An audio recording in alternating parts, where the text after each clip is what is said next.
You're watching the Oral Magic Channel, only on Radio NY. I'm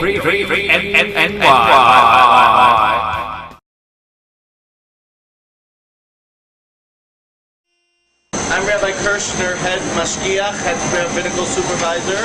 We are at the factory on the Lower East Side of New York City, and you're watching Radio Free. I'm the executive vice president here at Streits Matzahs. Some people call it matza, some people call it matzo, but we call it matza here, and the plural would be matzahs.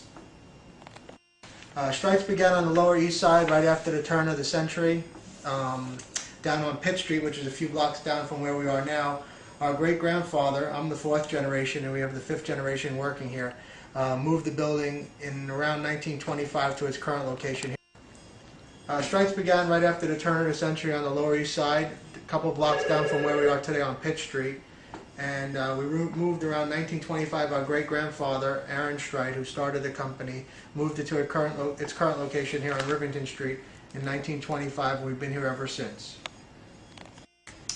We're still a family-owned and operated matzah company. There's no outside management other than the family. I'm the fourth generation.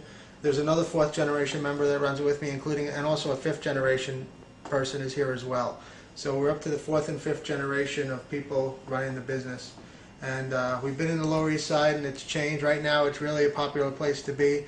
When I started here 19 years ago, it was kind of a rough neighborhood, but it's come a long way in the last couple of years. Basically, matzah hasn't changed since the Bible. We just use flour and water for 99% of our products. We use other ingredients for daily matzah. We use eggs and onion powder and stuff like that. But for Passover, it's basically still just flour and water. And we've been doing it that way for a long time. Currently, we run this factory 20 hours a day, and that's two 10-hour shifts, and we have about 50 people in total that work here, and probably another 25 over at the warehouse, and that's what it takes to make a matzah these days. We have a warehouse in Menachie, New Jersey, which is right by the Meadowlands, right over the bridge, and we make the matzah here in the city, but it's too hard with trucking and shipping to get everything here, so we send everything over to the warehouse, and then from there we have distributors around the country and internationally where they pick up the product there and distribute it around the United States and worldwide. Our matzah is always kosher, both the daily and the Passover. And for Passover, though, we use supervised flour, where there's a rabbi at the mill who observes the milling of the flour. And that's basically the only difference other than koshering the factory for Passover. But all year round, all our products here are kosher. They're just not kosher for Passover.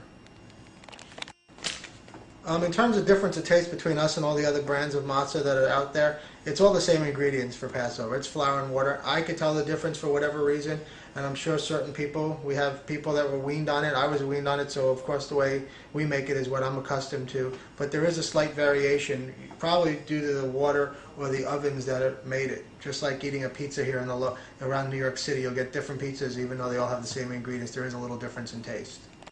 Passover is the biggest part of our year. We start preparing for Passover matzah about 5 months prior to the holiday, and we make about 30,000 boxes a day in order to prepare for Passover. We have about 11 different varieties of matzah. Besides Passover, we have daily matzah. We also make a spelt matzah, and we also have whole wheat, organic, and among other flavors, Mediterranean, egg and onion, moon strips, lightly salted, whole wheat, other varieties of those different types. The most popular matzah is the Passover matzah, and then for daily it's just the unsalted and the lightly salted.